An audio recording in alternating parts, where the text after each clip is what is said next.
আমাদেরকে কে আবার পুনরায় জিন্দা করতে পারেন বলেন?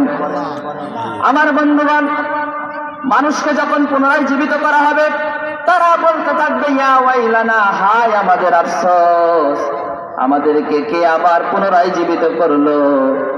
তখন কবরবাসীরা বলতে থাকবে হাযা মা ওয়াদার রহমান, এটা তো আল্লাহ রাব্বুল আলামিনের সেই ওয়াদা যিনি দুনিয়ায় বেঁচে থাকতে নবীদের মাধ্যমে আমাদেরকে দাওয়াত দিয়েছিলেন, যদি তোমরা অন্যায় করো, পাপাচার করো, জুলুম করো, নির্যাতন করো, এমন একটা দিন আসবে, হিসাবের দিন, যেই দিন সম্পর্কে আল্লাহ পাক ওয়াদা দিয়েছেন, যদি তোমরা ভালো হয়ে চলো তাহলে ওই দিনে নাজাত পেয়ে যাবা, আর যদি তোমরা অন্যায় পথে চলো তাহলে ওই দিনে তোমাদের জন্য জাহান্নাম ওয়াজিব হয়ে যাবে।